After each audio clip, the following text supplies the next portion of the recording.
welcome in. It is from the Bleachers, broadcasting live here on the Fan Sports Network. Caden Formaster and Mark Musgrave. The voice you know. Welcome in, everybody. Yeah. Welcome in. It's a Thursday.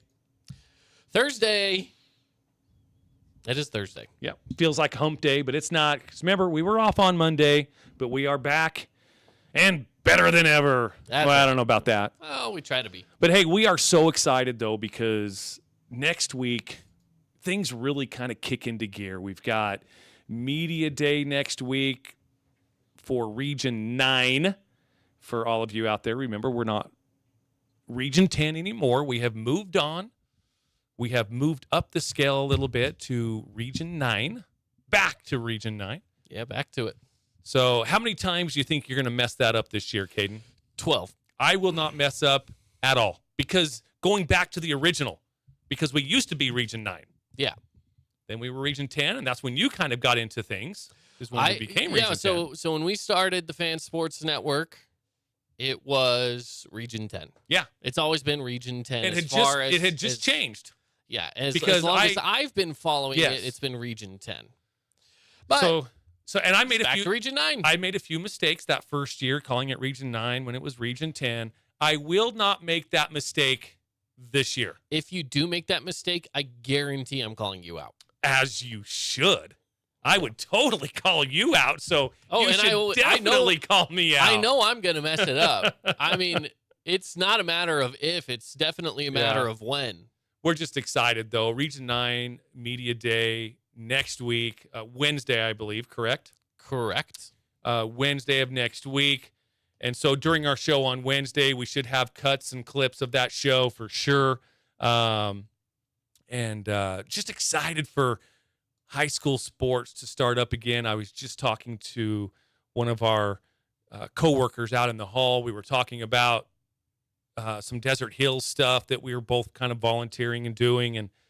And it's just exciting that volleyball now is, we're talking volleyball, we're talking football, we'll be talking soccer and all that kind of stuff that comes with high school sports. Just excited that things will pick up a little bit. We won't be in those long summer days of talking about snow cones and ice cream cones and you're the best ever to, play for the Utah Jazz and, Mount Rushmore of quarterbacks. And it's so funny listening to all the national shows, and that's just what they do because, again, they have a show to do, and there's just not a lot of content out there.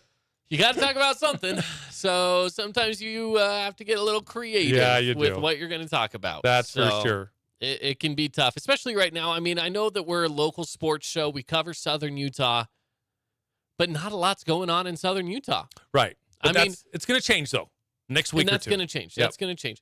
Now, we do have, of course, some things going on. Like we have teams from Southern Utah going on to the next level in Little League, for example, which they were on the drive this morning. Their interview's actually over on YouTube if you want to go watch it, which we're, by the way, streaming live on YouTube as well. So we're getting more and more content over there every day. So if you're not subscribed on YouTube, that's the place to be right now. If you're missing out pieces of the show, we put a lot of our good stuff over there, and we're getting more and more of it over there. So if you missed out on some good interviews or some highlights, you want to check it out, or go back and watch old shows or current shows. Again, we're live streaming over there. So you can watch some of those over on the Fan Sports Network YouTube page. Make sure you go and subscribe. What's going on out there?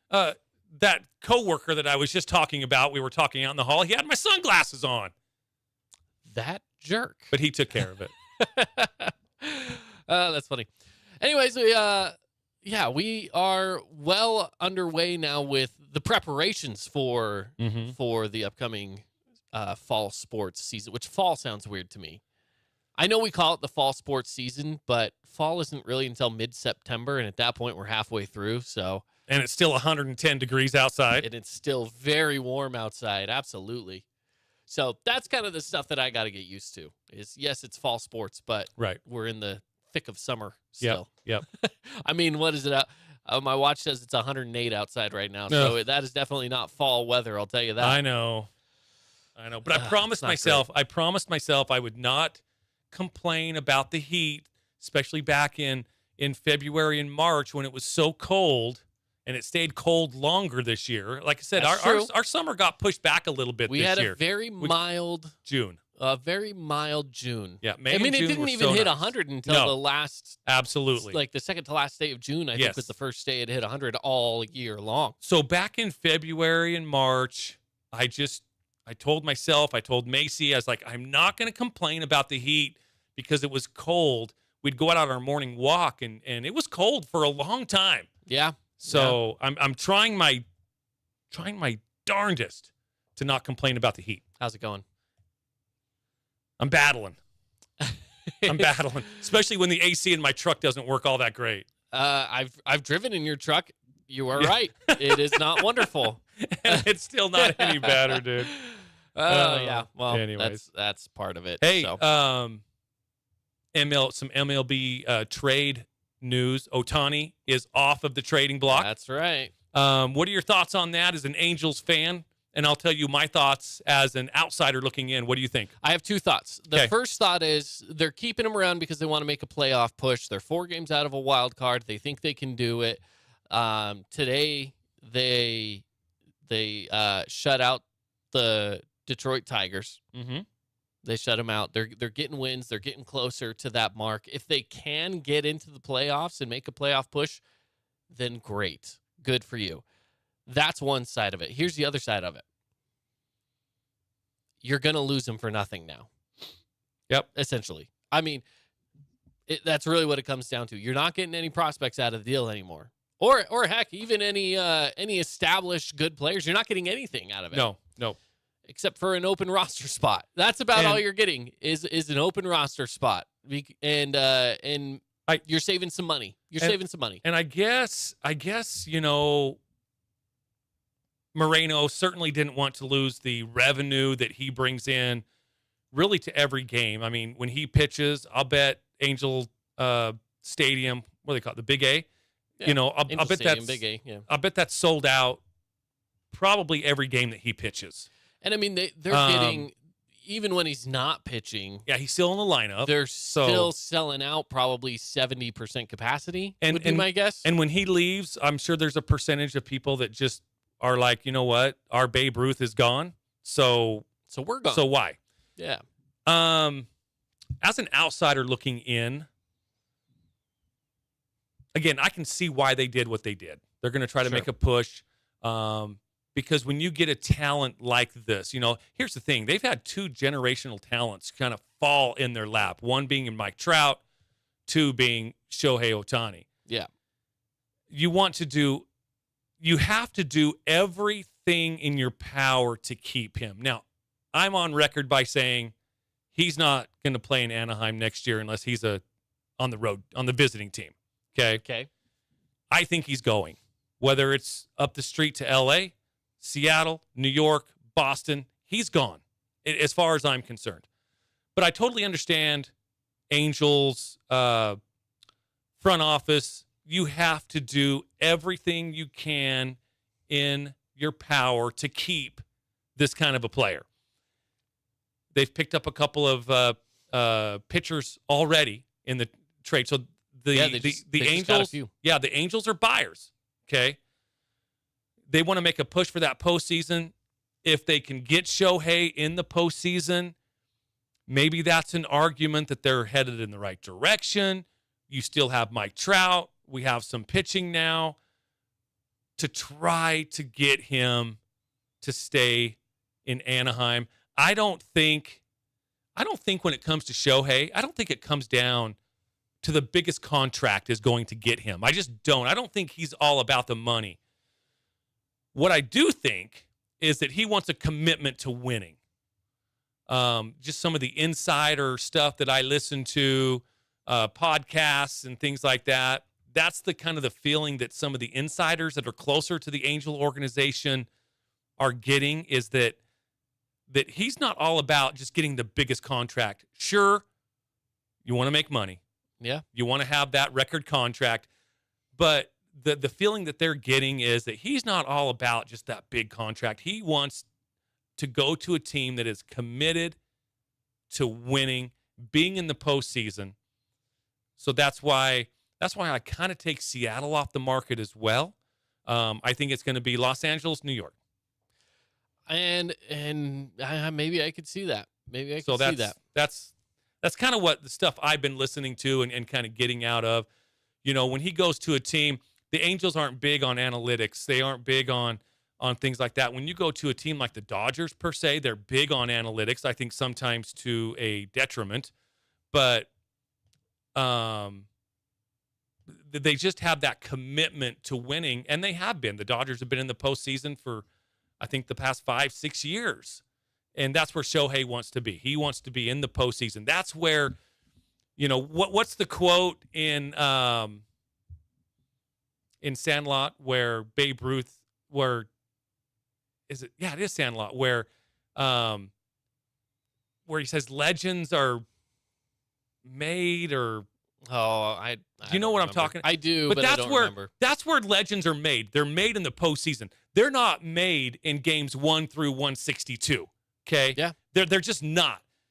Legends are made in the postseason, and Shohei needs to be in the postseason, just like Mike Trout needs to be.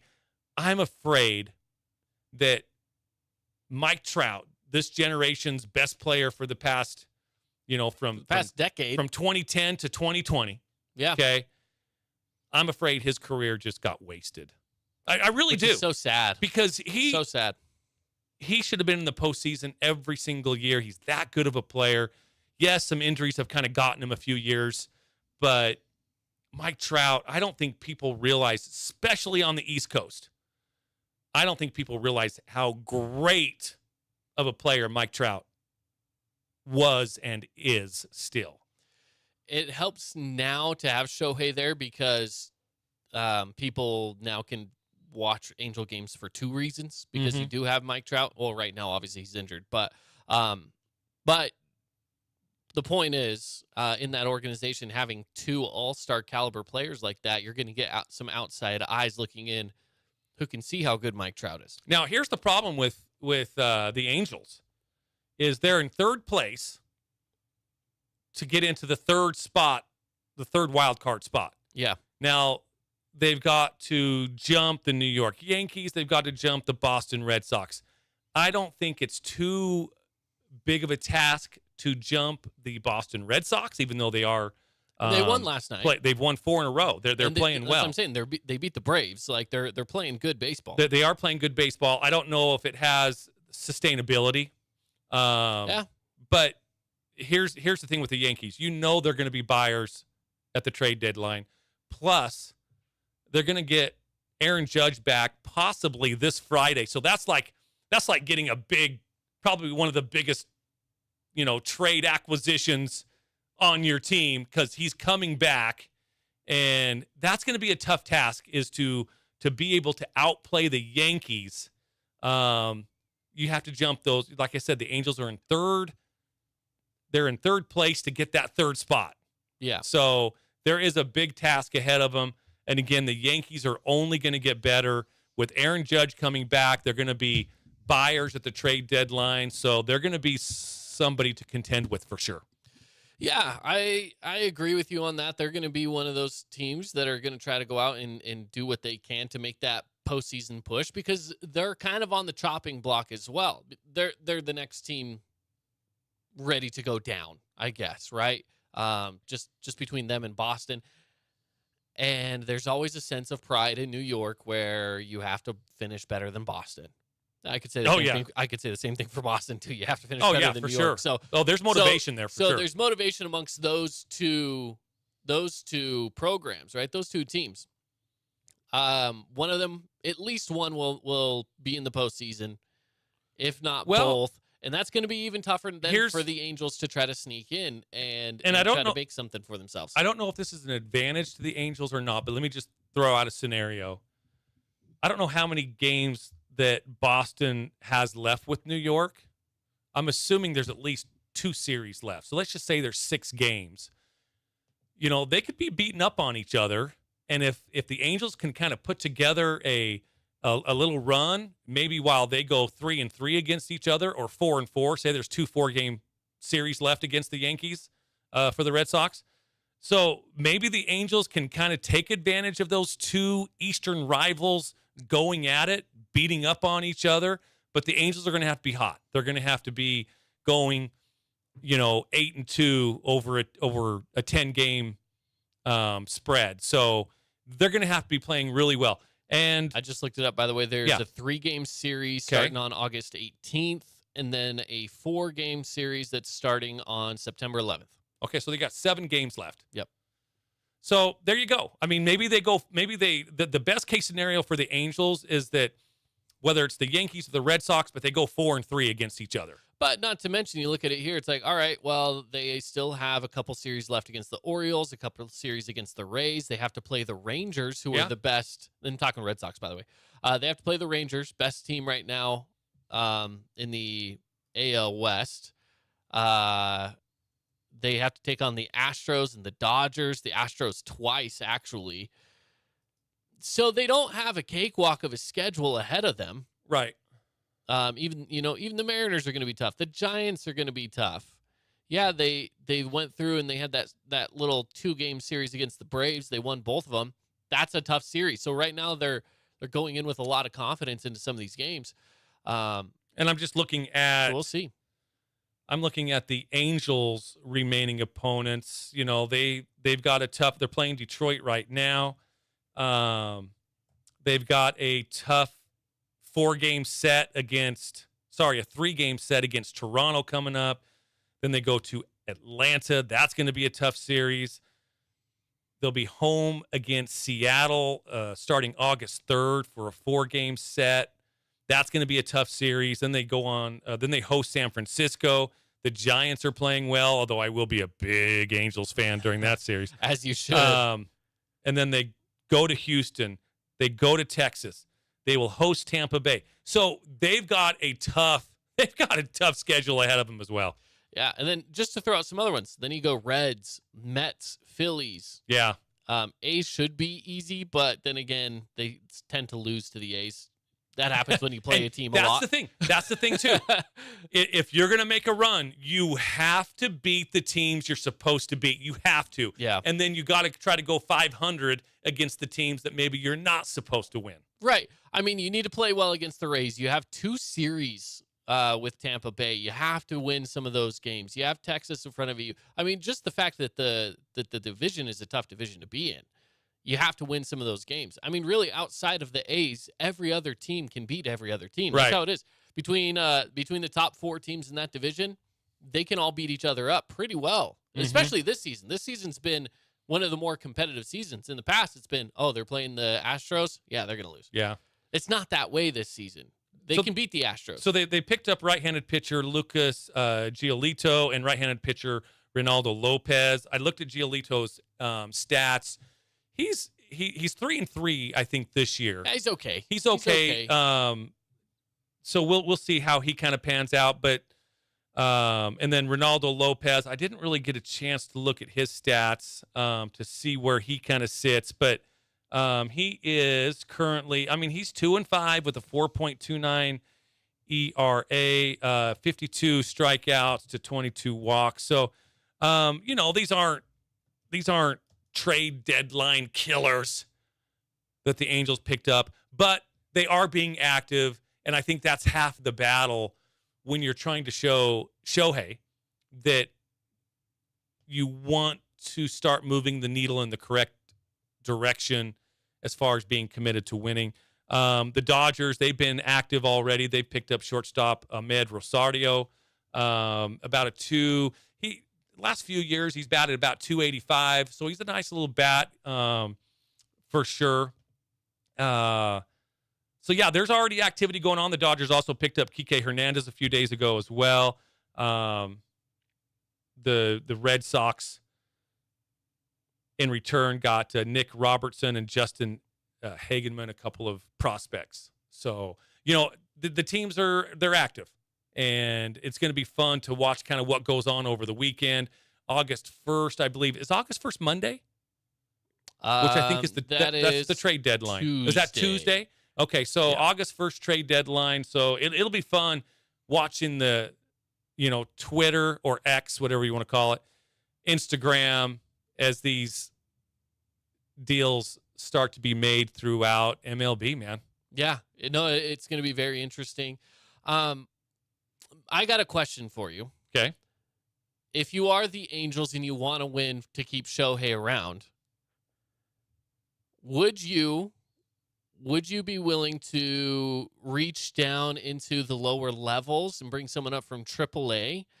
For example, Michael Stefanik, who's playing for the Bees right now in Salt Lake. Okay. Batting average, he's on second base. Okay. The problem is you have to take out Luis Rengifo, who they love. But Rengifo just hasn't been swinging the bat all that well, if we're honest. In Salt Lake, he's batting .349. Okay. The problem is some people don't make that jump from AAA to the big leagues all that well, so it would be taking a bit of a gamble. Would you be willing to maybe pull him up to the roster, give him some minutes, and see if he can get on base? If he's batting .350, why not? Especially if your current second baseman just isn't getting it done at the plate. You have to be able to hit the ball at the MLB level. And that could be tough. Like, for example, Joe Adell with the system as well. You've seen him hop up back and forth, and he just, every time he gets that call up, it seems like he just doesn't quite fit. Yeah, it and just doesn't register. But then he goes down to AAA, and he's got 23 home runs in AAA, and he's only played half the games. Yeah, I would assume that there's a transition, obviously, from playing in the AAA ballparks to the MLB ballparks, and obviously, I don't know what that transition is. A lot of it's pitchers. I'm sure you're just facing better pitchers. Yeah, certainly. You're going to have to show. I don't think bringing up a AAA star is going to cut it for Shohei. I think you have to bring in. You have to be active at the trade deadline. You have to bring in some bigger guys than this. You just have to show your commitment to winning. Yeah. And bringing up a AAA guy that's batting .349. Yeah, that's all great and looking for the future, sure. But that's just not what the Angels front office does. They don't care about winning. They care about money. And to keep Shohei, to keep that money coming in, you have to care about winning. You're going to have to care about winning because Shohei, like I said, I've been listening to a lot of stuff on Shohei, and again, yeah, he's going to want a nice contract, no doubt about it, but he is not money first. Yeah. He is about the commitment to winning first, and then that paycheck will come after that. So whether it's the Dodgers or the Yankees, as a Dodger fan, I'm glad that the Angels are keeping him because Moreno would not trade him to the Dodgers. That's just something that he would do. Yeah.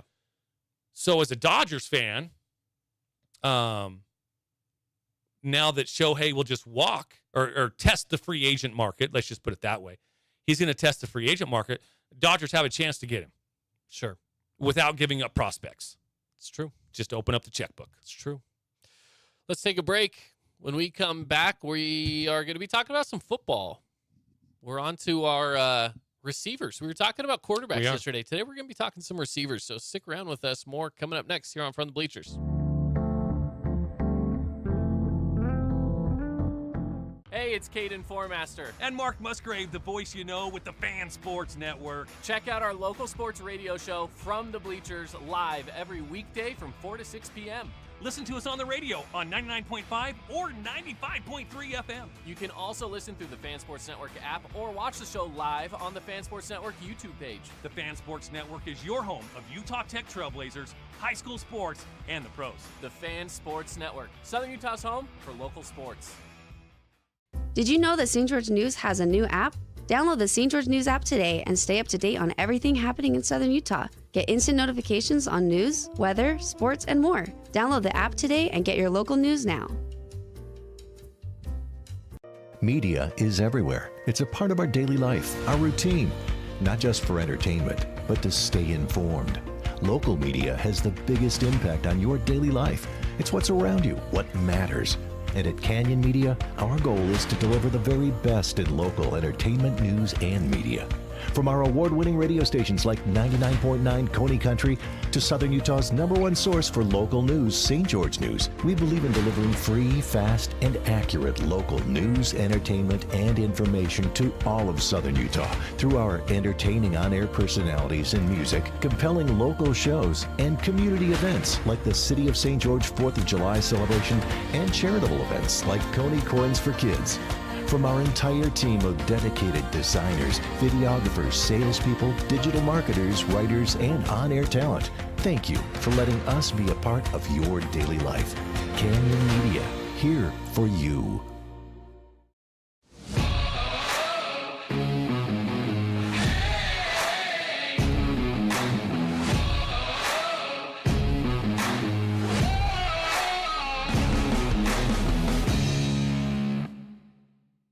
Hey, it's Sheldon Demke. Check out the latest episode of What's on the Menu, a behind-the-scenes tour of local restaurants. We'll see some of their favorite dishes and get an inside look on how these dishes are prepared. Check out this week's episode at stgeorgenews.com and click the shows on the menu tab. Check out this week's edition of TGIF on stgeorgenews.com. TGIF is your weekend adventure guide to all the fun and exciting things going on in Southern Utah this weekend. Find this week's edition at stgeorgenews.com and click the shows on the menu tab. Have a blast this weekend. As a local business owner, it's important to get the word out about your business. More people equals more revenue for you. Get your business in front of over 160,000 people in Southern Utah each week with St. George News. Contact St. George News today.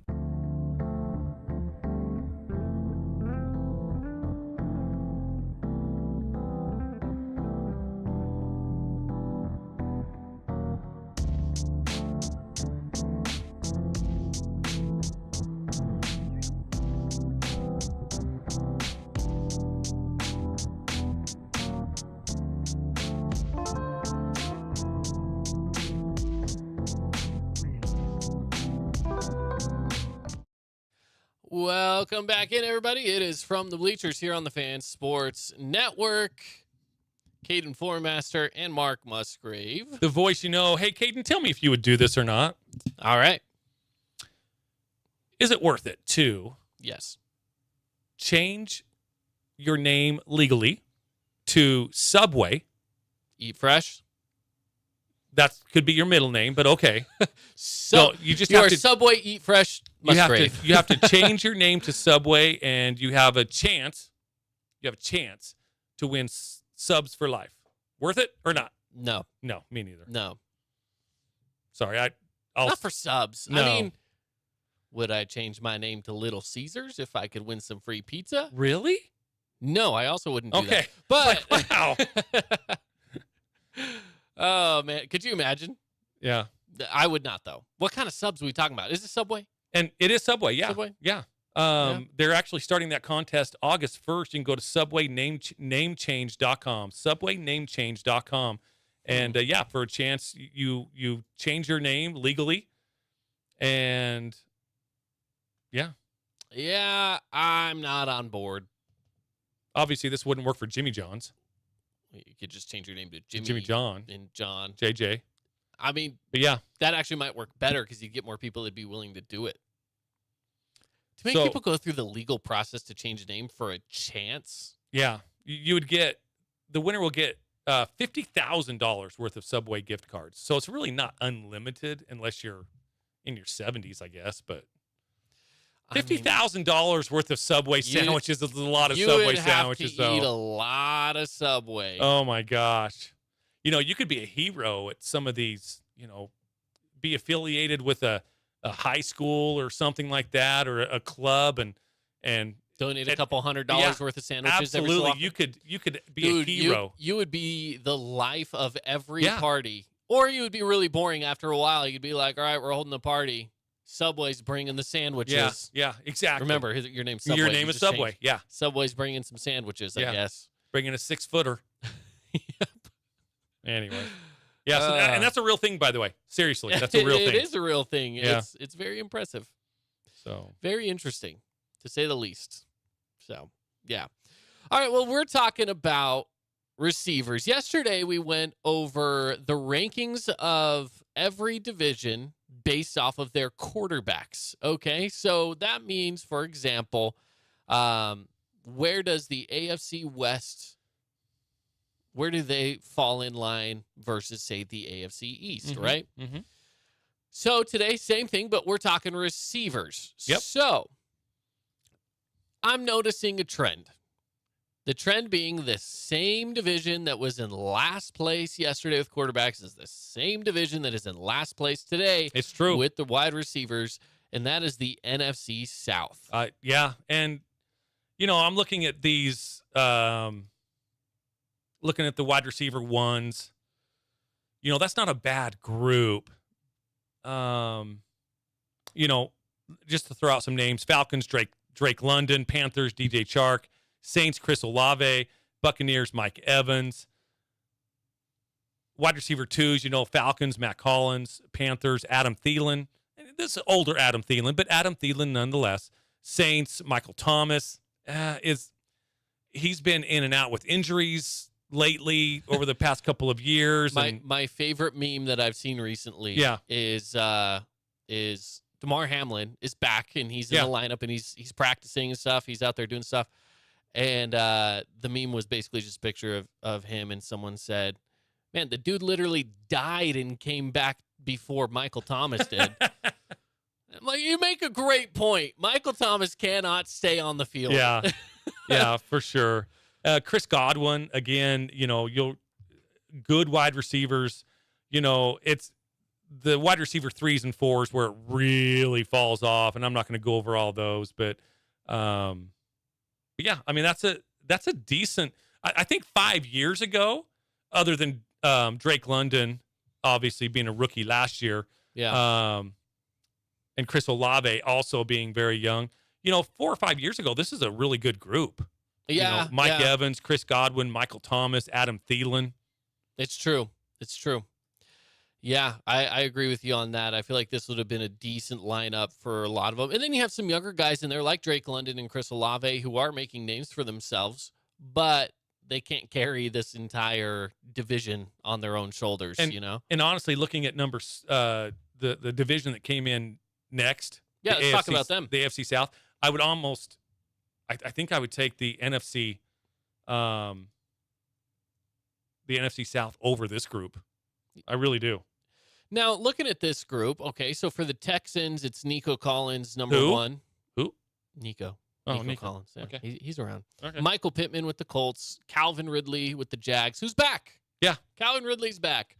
DeAndre Hopkins with the Titans. Those are your number ones. But you look through there, look at the Jags, for example, okay? You have Calvin Ridley, Christian Kirk, Zay Jones as your top 3. We'll give them your top 3. They'll be the ones that are out there for the most part. Not a bad lineup for the Jags. No, that's not. But then everyone else, it just kind of falls apart after your first guy pretty quickly. Your second might be okay. I mean, but they Robert fall apart quick. Woods with the Texans, he was the number 2 to Cooper Kupp for a while in Los Angeles with the Rams. But, he's really tailed off after getting out of that offense, that high-powered offense. So, I'm with you on that. Yeah. Other than, like you said, other than the Jags having those 3, and if Zay Jones rings a bell to all you guys, remember he was a Raider for a while and actually played. He was a good 2 or 3 for the Raiders as well. So, and he's doing the same thing with the Jags. So let's look at number 6. It's the NFC North, which you would think, really? They have the best wide receiver in the entire league right now with Justin Jefferson, which he, of course, is on this list. But the Packers, outside of Christian Watson, who had a really good season last year. Again, and Amon-Ra St. Brown. A young talent. You have Amon-Ra St. Brown, who's really good. And even DJ Moore. The problem is the Bears, you don't know what their receivers can do because their quarterback can't throw to them. Here's a quote that I saw today on the NFL Network. This is the great LaDainian Tomlinson talking. Okay. I love LT. I do too. This is what he said, though, and I'm not going to quote it, do it verbatim. We'll give you a paraphrase. Just paraphrase it. Yep. He was saying that Trevor Lawrence can't do what Justin Fields does with his legs, right? Yeah. Not many can. No. But Justin Fields can do what Trevor Lawrence can with his arm. I wholeheartedly disagree. This is LT you're talking about, bro. I feel like I can disagree with him. So maybe, but Because Trevor Lawrence is clearly I the know. better quarterback. as of right now, Yeah. if Trevor Lawrence is not a here's if the thing. Justin Fields can start slinging it a little bit, maybe DJ Moore and Darnell Mooney, maybe their numbers a little bit of an uptick there. Yeah, I mean, we'll see. Here's the thing. I'm just saying that's what LT said. I hope for his sake that's true, because if he can, we all know he can run all day long. He's probably a better running back than most running backs. He's top 3 quarterback running back. He's a top 3. You got Lamar absolutely. Jackson and Jalen Hurts. I mean, in that and that's group. the thing. Even if he can't throw the ball, it's like, man, do you at least hold on to him on your roster in case you need a someone to come in and just do a QB sneak for 5 yards, right? Yeah. Even if he doesn't pan out in the passing game, he's not necessarily a bad quarterback, but he's not a good quarterback either. He's got to prove he can pass the ball. He's got some decent receivers there, but I say decent because we just don't know what they can be. You have guys like Chase Claypool, who with the Steelers, his first season, phenomenal, and he's just gone downhill since his first season. So, I mean, we'll see. That's an interesting group as the NFC North. I see why they are where they are. You have Justin Jefferson, who kind of pulls them out of this hole that they could be in. Yeah, for sure. And Amon-Ra St. Brown, I love him as well. I think he's a great receiver. Those two specifically are kind of pulling the rest of these guys up a little bit. So, what about the AFC North? Let's look at them at number 5. At number 5, absolutely. I look at the Bengals receivers, and their top 3 are phenomenal. top 3, maybe one of the best trios in football when it comes to wide receivers. Jamar Chase, T. Higgins, and Tyler Boyd. Yeah, it's an awesome lineup. Just incredible. The Ravens, their number 1 is Rashad Bateman. They got OBJ as their wide receiver 2. Again, this isn't the OBJ of 2017 or 2018. This is an older OBJ. This is not a New York Giants OBJ. Yeah, Zay Flowers, and then Nelson Aguilar as their wide receiver 4. But he's also aged yes, a lot. He has. Yep. A lot. Browns, Amari Cooper. Well, he wasn't good enough to be the Cowboys' number 1 or number 2 or number 3, so they shipped him off. Donovan Peoples-Jones, Elijah Moore, and Cedric Tillman. Steelers, Deontay Johnson, George Pickens, who I do like George Pickens, Allen Robinson, and Calvin Austin. I just look at that Bengals trio just stands out to me as far as the wide receivers are concerned. That's really the only reason why the AFC North is probably in 5th and not 6th. No question. No the question. Bengals have some of the best. I'd say they have the best receiving core as a team. As a 1, 2, 3, they have the best receiving core. Yeah. So, yeah, I give it to the AFC North. That's a solid division, and it makes me curious. Again, I haven't looked ahead, so I keep waiting to see. I'm like, man, well, who's in front of these guys? Because those are some good receivers there. Yeah. And then you start looking at it. You get to number 4, the AFC West. You're like, okay, again, it makes sense, right? Devontae Adams. Awesome. Yep. You do have Jacoby Myers in that lineup with Hunter Renfrow as well. And Jacoby Myers, I don't know if a lot of people realize how good he is. The last couple of years, he's had over 800 yards receiving, so he's almost a 1,000-yard receiver. Yeah, he's almost, solid, especially for a number 2. And a number 2, I mean, he's going to have some wide open looks with Devontae Adams.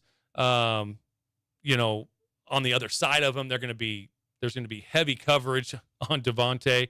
So Jacoby's going to get some nice looks as far as that's concerned, and he's a good receiver. Absolutely. And then Hunter Renfrow, one of the best slot receivers in the game. He's a top 5 slot receiver. So, yeah, there's the Raiders receivers. Chargers, Keenan Allen, very good. Great. Yep. Mike Williams, really also good. Solid. Then they have Quentin Johnston and Josh Palmer. And Quentin Johnston's still pretty good. I mean, he's a solid number 3. Chiefs, as far as Patrick Mahomes just makes these guys look good. He does. Honest. That's what it is. I almost said that they're no-namers, but football fans will actually know their name. But they're skirting on the no-name wide receiver crew. You got Kadarius Toney, Marquez Valdez-Scantling, who kind of made a little bit of a career in Green Bay when Rodgers was throwing to him. But he made a good jump last year, and winning the Super Bowl obviously is going to be a big help to some of these guys. and then Sky Moore and Richie James. Again, kind of a who's who of wide receivers. Could you imagine if Patrick Mahomes had T. Higgins and Dude, you throw Patrick Mahomes on the Jamar with the Chase. Raiders lineup of or of even the receivers? Raiders receivers? Yeah, That's what I'm saying. If you had him on the Raiders receivers list, it's like the Raiders would be going to the Super Bowl. Hell. The Broncos, Jerry Jeudy, who still has expectations, hasn't met those expectations yet. And Jerry is that Jeudy, his fault or is it Russell Wilson's, or where do you place the blame? yes and yes. Is it an offensive line problem? Yeah, For not, you look at that offense and I don't know. I don't follow the Broncos close enough. I'll admit that right now. I don't know where their problems lie offensively. If it's Russell Wilson, if it's the receivers, if it's an offensive line, if it's coaching, I don't know where it is. But you're right about that. Jerry Jeudy has not lived up to the hype. Well, I'll tell yet. you what, Sean Payton, I saw today just kind of, threw some shade at Hackett, the previous The head previous coach. He said that was probably, now this is Sean Payton talking. This in the fraternity of coaches. Uh-huh. So kind of strange that he was just throwing shade like this, but Peyton said that's probably one of the worst head coaching jobs he has ever witnessed. It goes on. I can't remember the word he used, disastrous or something. It was and I'm like, dang, dude, why don't you take that Broncos team, which he is, and see what you can do with them? But he put a lot of it on Hackett. Yeah. And again, I'm with you. I don't follow the Broncos really close. I mean, they are in the AFC West, so I do give them attention. But man, it was kind of crazy. Which means you watch 2 Bronco games a year. The 2 games they're playing against the Raiders. Yeah, that's true. Yeah. But again, the AFC West, that's actually a really solid division all across the board. Mm-hmm.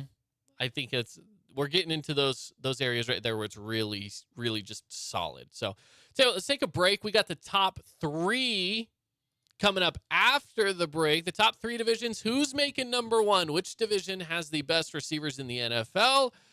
We will tell you coming up next. Stick around with us here on From the Bleachers. Hey, it's Caden Formaster. And Mark Musgrave, the voice you know with the Fan Sports Network. Check out our local sports radio show, From the Bleachers, live every weekday from 4 to 6 p.m. Listen to us on the radio on 99.5 or 95.3 FM. You can also listen through the Fan Sports Network app or watch the show live on the Fan Sports Network YouTube page. The Fan Sports Network is your home of Utah Tech Trailblazers, high school sports, and the pros. The Fan Sports Network, Southern Utah's home for local sports. Did you know that St. George News has a new app? Download the St. George News app today and stay up to date on everything happening in Southern Utah. Get instant notifications on news, weather, sports, and more. Download the app today and get your local news now. Media is everywhere. It's a part of our daily life, our routine, not just for entertainment, but to stay informed. Local media has the biggest impact on your daily life. It's what's around you, what matters. And at Canyon Media, our goal is to deliver the very best in local entertainment, news, and media. From our award-winning radio stations like 99.9 Coney Country to Southern Utah's #1 source for local news, St. George News, we believe in delivering free, fast, and accurate local news, entertainment, and information to all of Southern Utah through our entertaining on-air personalities and music, compelling local shows, and community events like the City of St. George 4th of July celebration and charitable events like Coney Coins for Kids. From our entire team of dedicated designers, videographers, salespeople, digital marketers, writers, and on-air talent, thank you for letting us be a part of your daily life. Canyon Media, here for you.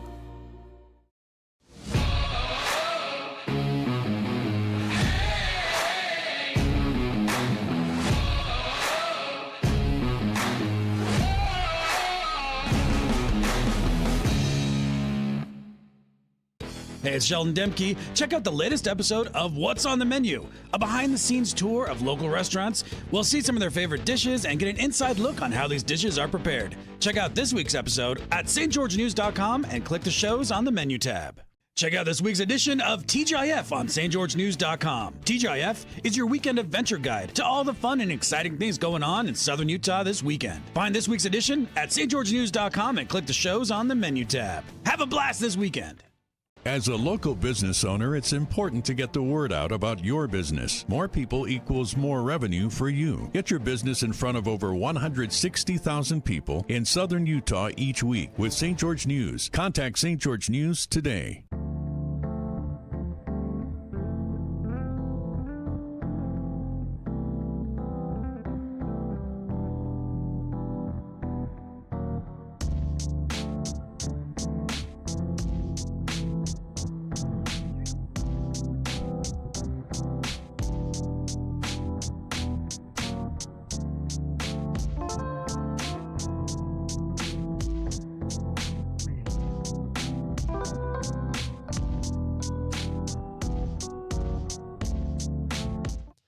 Welcome back in, everybody. It is from the Bleachers here on the Fan Sports Network as we broadcast out of the Findlay Hyundai studio. Caden Formaster, Mark Musgrave. The voice, you know. Welcome back in. We are getting to our top 3 divisions based on wide receivers. This is an article that was written for CBSSports.com.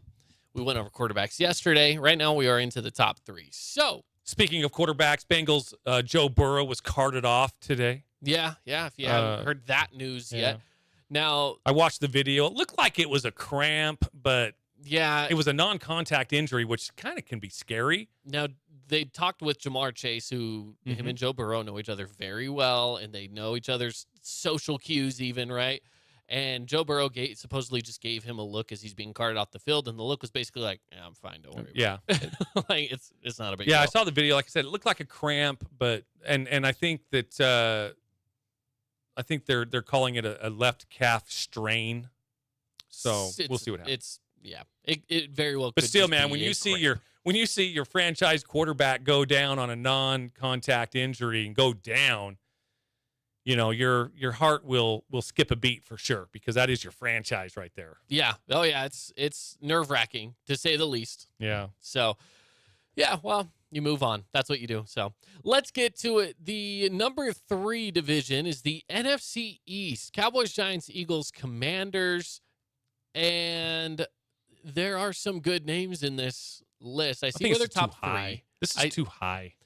Do you think you would put the AFC West above them? I think I would. Now, I will say this about this division. The Eagles and the Cowboys have, and then the Commanders, Terry McLaurin is legit, but, you know, I don't know. I just think they're a little too high. Looking at what we just saw in the AFC West, I might swap those two, but that's just me. I think all of these teams have players that are at least arguably top 10 receivers, top 15, right? And I think that's why they are so high. And then they all have really good number 2 guys as well. I think that's why they're as high as they are. Really, I mean, you look at the Eagles, Devontae Smith, for example. He could be a number 1 with most teams, probably. Darius Slayton with the Giants. He's pretty good. Brandon Cooks, again, he's been a number 1 at times. So I think that's why they're so high, just because of the 1s and the 2s. There's just some depth there that's not necessarily in every other division. Well, and then even in the 3s, you're going to hear, you know, two names that you certainly recognize, Michael Gallup and Sterling Shepard of the Cowboys and Giants, respectively. But other than that, there's really no other names that you're going to even recognize. Certainly if you're a casual fan. If you follow the teams closely, sure, but I got some Giants fan probably yelling at the radio right now. What about Paris Campbell? What do you mean you haven't heard of Paris Campbell? I really haven't heard of Paris Campbell. So, no, yeah, fair enough. Let's get to number 2. Number 2, and I thought this one was actually going to be number 1, but then I saw number 1, and there's definitely some debate here. These are 2 very good divisions. Number 2 is the NFC West. Yeah. Cardinals, Rams, Seahawks, 49ers. Again, during the break, we were talking about, it makes sense why they are where they are. Deebo Samuel, DK Metcalf, Cooper Kupp, and Marquise Brown. Those are your top receivers. Your number 1s. Your number 1s. I will say this. You look at the Cardinals and you think, the Cardinals kind of bring it down a little for the rest of the teams here. But Cooper Kupp, Triple Crown just a couple seasons ago. DK Metcalf. The guy can jump higher than just about anybody on a football field. Well, he's just a beast. And he's so quick. Debo Samuel, again, just some great hands. But then you look at number quick. twos. Brandon Ayuk is number 2 Yeah, for the 49ers. Ayuk had a great season last year. Phenomenal. Tyler Lockett, same. Solid. Very solid. Van Jefferson with the Rams. I love Yep. it. That's a great one. And Rondale Moore as well. So that's your number 2 for the Cardinals. But then you look at it, I mean, BYU fans, you got Puka Nacua coming in number 4 for the Rams. Mhm. And, I think he'll be a solid 4th option, hopefully get some minutes and see what he can do. Yeah, I like it. It looks really good. So them being number 2, that leaves only one division left for number 1, the AFC East. AFC East, and I think they were pretty high on the quarterbacks too, weren't they? Do you remember? I think they were first. I mean, I think they were as well. I think they were first. Yeah, Bills. I think the Bills have. There's two teams here that I think just have magnificent twosomes.